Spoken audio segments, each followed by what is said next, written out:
Hello everyone.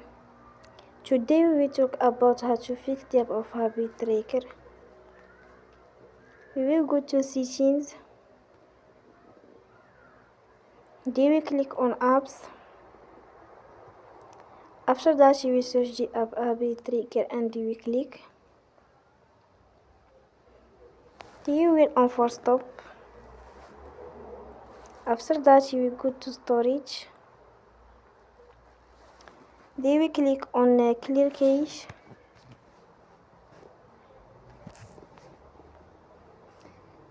In the end, turn off your phone and you will restart your phone again. Don't forget to support us by like and subscribe. See you next time and thank you for watching.